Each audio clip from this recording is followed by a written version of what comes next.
बरं झालं लवकर लक्ष दिलं, नाही तर रमाच्या हातात तर तुटूनच पडून गेलं असतं. तर गुड मॉर्निंग फ्रेंड्स. तर रमा बघा बाबाच्या शर्टात कशी घुसून मज्जा करणं चाललं होतं त्या दोघांची.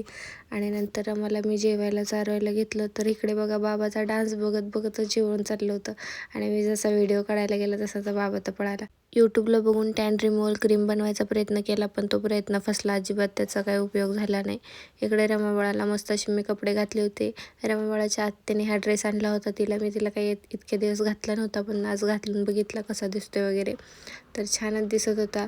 तर बघा रमाबाळाचं हातातलं तुटता तुटता पडता पडता वाचलं आणि माझ्या लक्षात आलं पटकन, म्हणून आम्ही रमाबाळाचं ते दुसरा धागा बसवायला गेलो दोघीजणी.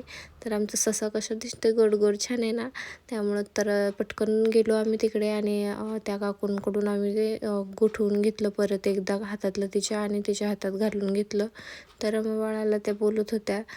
रमाचं लक्ष तर बाहेरच येणाऱ्या जाणाऱ्या गाड्यांकडेच बघणं चाललं होतं तिचं. मग तिच्यासाठी एक छान असा पिंक कलरचा बेल्ट घेतला, कारण की तिचे बरेच कपडे अशा कलरमध्ये पण आहेत, बेबी पिंकमध्ये.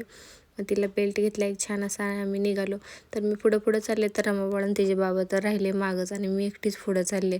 त्यांना म्हटलं या लवकर जाऊयात घरी. बापलेकीचा खेळ तर अगदी सुरूच असतो कुठे. बाबा आणि रमा बघा कसे काय खेळत खेळत येत होते दोघंजणं.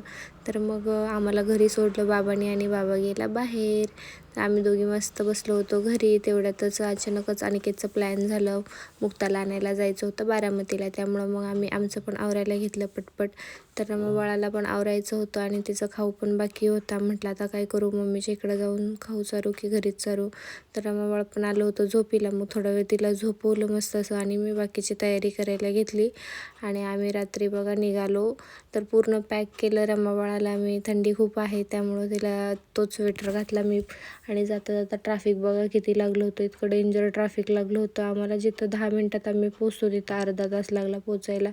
मग गेलो ATM मध्ये वगैरे पैसे वगैरे काढले आणि निघालो मम्मीकडे. तर जाता जाता म्हटलं आता पाणीपुरी खाऊन जावी. तर इथे इतकी टेस्टी पाणीपुरी मिळते मम्मीच्या इथे, त्यामुळं मस्त अशी पाणीपुरी एक प्लेट खाल्ली आम्ही आणि सशाला घेऊन आलो घरी. तर ससा बघा इकडे आल्यावरती तर खुशच होतो जास्त. मग मामाबरोबर खेळत बसली पिल्लू. तेवढ्यातच म्हटलं आता मम्मीची पण तब्येत खराब आहे, योगेशची पण तब्येत खराब आहे, स्वयंपाक करायला घ्यावा आपणच. मग मस्त असं स्वयंपाक करायला घेतला मी स्वतःच. आणि इकडे रमा बाळ बघा मम्मी नाही आहे तर मम्मीचा जुना फोटो घेऊन बसली होती खेळत. रमाला म्हटलं हा मम्माचा फोटो आहे, खाऊ नको बाळा. तर मस्त असं माझं चिकन रेडी झालं होतं सुक्कं असं, आणि भाकऱ्या केल्या होत्या मी पटपट आणि सगळ्यांना जेवायला बसवलं. जेवण वगैरे केलं आम्ही. आणि इकडे रमा बाळाचं बघा कसं खेळणं चाललं होतं. मामाला बोलवणं चाललं होतं तिथे बसून आणि मस्तपैकी रात्री व्हिडिओ एडिट करत बसले. तर भेटू उद्याच्या व्लॉगमध्ये. ओके.